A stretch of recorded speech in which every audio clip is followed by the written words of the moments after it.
இப்போது உங்களுக்கெல்லாம் ஒரு சந்தேகம் வரும். என்ன சந்தேகம் வரும்? நாகநாத ஈஸ்வரர்னு சொன்னீங்க, ஆனால் இந்த சர்ப்பதோஷத்தை பற்றி நீங்கள் எதுவுமே சொல்லலை. இந்த திருக்கோயில் எப்படின்னு கேட்டிங்கன்னா, தாளம்பூ, அந்த தாளம்பூ வாசத்துக்கு கண்டிப்பாக நாகம் வரும். அது நிறைய பேர்த்துக்கு தெரியும். கழுத்தில் நாகாபரணம் சூடி இருக்கக்கூடிய நமது சிவபெருமான் இந்த தாளம்பூ குகைகளுக்குள்ளே சுவாமி இருந்ததாகவும், அங்கே நாகங்கள் அதிகமாக இருந்ததாகவும், அதனால் இந்த சுவாமிக்கு நாகநாத ஈஸ்வரர் என்ற திருநாமமும் வரப்பெற்றதாக வரலாறு. பொதுவாகவே சிவபெருமானை வணங்குறதுனால சர்ப்பதோஷம் விலகும். இது நம்ம பல கோவில்களில் பார்த்துருக்கோம்.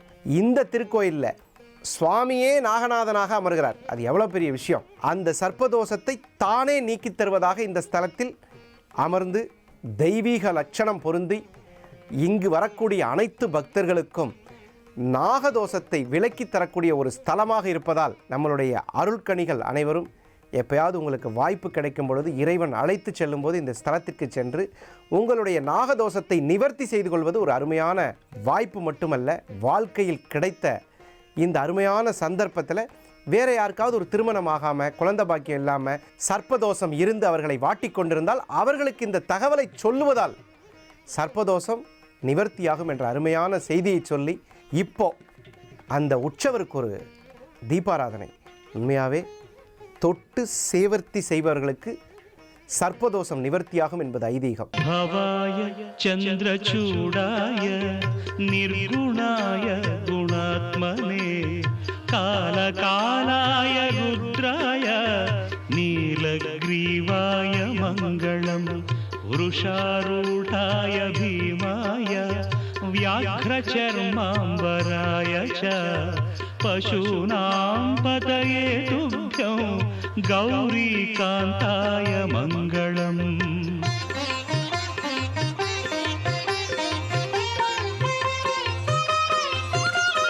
भस्मोद्धूलितदेहाय व्याळयज्ञोपवीतिने रुद्राक्षमालाभूषाय व्योमकेशाय मङ्गलम्.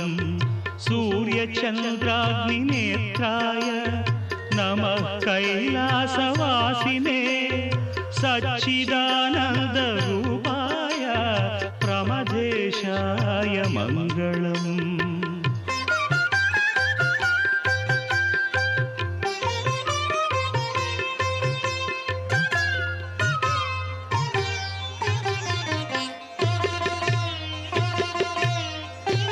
मृत्युंजयाय साम्बाय सृष्टिस्थित्यन्तकारिणे. சுவாமிக்கு நாகநாதீஸ்வரரை மனதால், வாக்கால், உள்ளத்தால் செய்த எத்தனை வினைகளாக இருந்தாலும் அவன் அருளாலே அவன் தாள் வணங்கி என்ற சொல்லிற்கு பாங்காய் இறைவனை வணங்குங்கள். உங்களுடைய தோஷம் முழுமையாய் தோஷங்களை நிவர்த்தி செய்வது மட்டுமின்றி மேலும் அவர்களுக்கு எந்தவிதமான தீங்கும் ஏற்படாமல் இந்த நாகநாதீஸ்வரர். இப்போ ஒருத்தருக்கு சூரியன் அப்படிங்கிற கிரகம் சனி அப்படிங்கிற கிரகத்தோட சேரும்போது, சனி தான் இரத்தத்திற்கு காரகன், அதே நேரத்தில் ஹீமோகுளோபினுக்கு காரகன், அதே மாதிரி செவ்வாய் இரத்தத்தினுடைய காரகன். இந்த செவ்வாய் சனி சூரியன் சம்பந்தப்படும் பொழுது ஒருவருடைய ஜாதகத்தில் இரத்த கட்டுகள் வரும். இது நிறைய விளையாடுறவங்களுக்கு, அதே நேரத்தில் மிக வயசானவங்களுக்கு, இவங்களுக்கெல்லாம் இந்த மாதிரி சில பிரச்சனைகள் இருக்கும். இரத்த ஓட்டம் சீராக இருந்தால்தான் வாழ்க்கை சீராக இருக்கும்.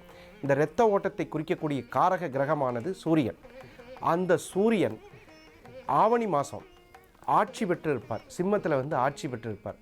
அந்த ஆவணி மாதம் வரக்கூடிய வெள்ளிக்கிழமையில் அருள்மிகு கங்கையம்மனை தொழுவதால் கண்டிப்பாக இரத்தக்கட்டுகள் சரியாகி அம்மனுடைய அருளுக்கு பாத்திரமாகக்கூடிய ஒரு அற்புதமான ஆட்காடிலிருந்து வேலூர் செல்லக்கூடிய இடத்தில், ஆட்காட்டிலிருந்து 11 கிலோமீட்டர் தொலைவில் இருக்கக்கூடிய பூட்டுத்தாக்கு என்ற இடத்தில் அன்னை அருள்மிகு கங்கையம்மன் இருந்து அருள்பாலிக்கிறாள்.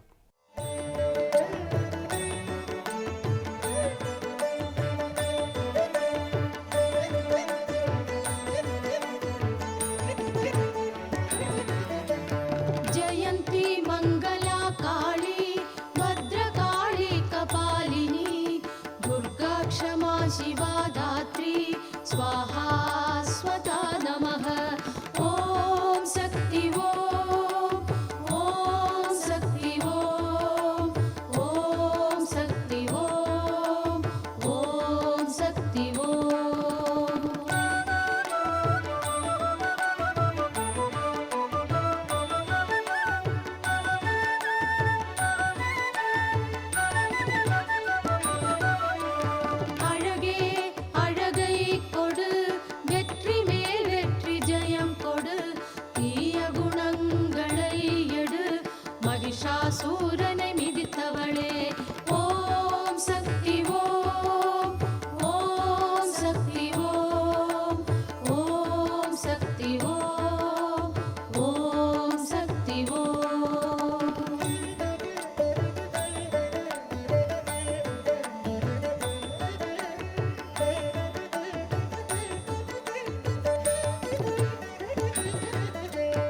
பிரம்மனுமே வணங்கிடுவான், வாலும் மரனும் துதிப்பாரே.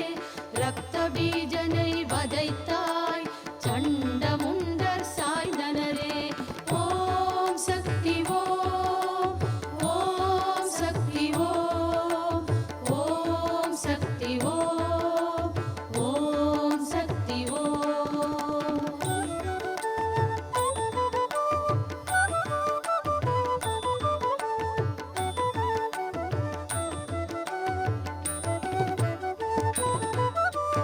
வாக்கு மனம் எட்டா வடிவே, முற்றும் சரணம் அடைந்து விட்டால் நோக்கி வருவாய் சண்டீஸ்வரி. காக்கும் கௌரி நமஸ்காரம். ஓம் சக்தி ஓம், ஓம் சக்தி ஓம், ஓம் சக்தி ஓம், ஓம் சக்தி ஓம்.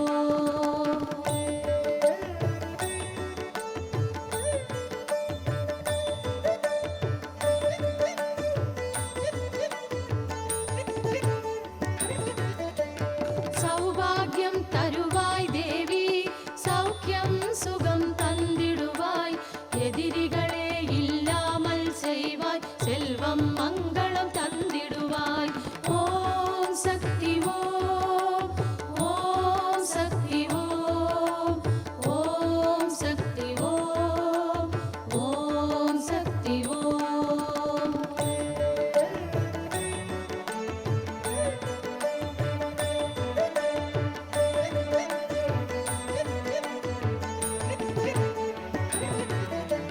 புகழும் பொருளும் புண்ணியமும், சகல கலைகள் சாஸ்திரமும், அருளும் அன்பு அம்பிகையே, அசுரர் அகந்தை அகற்றிடுவாய். ஓம் சக்தி ஓம், ஓம் சக்தி ஓம், ஓம் சக்தி ஓம், ஓம் சக்தி ஓம்.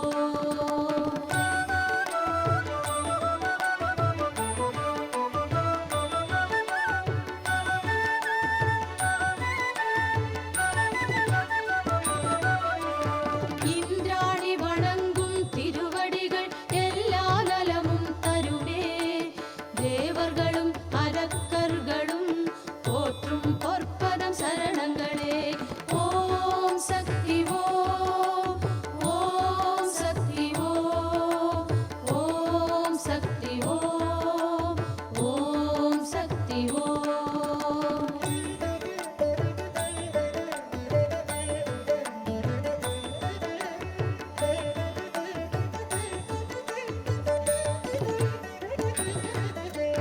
மனை மக்கள் சுற்றம் யாவும் மனதிற்கிசைந்ததாகவே அமையச் செய்வாய் அம்மா.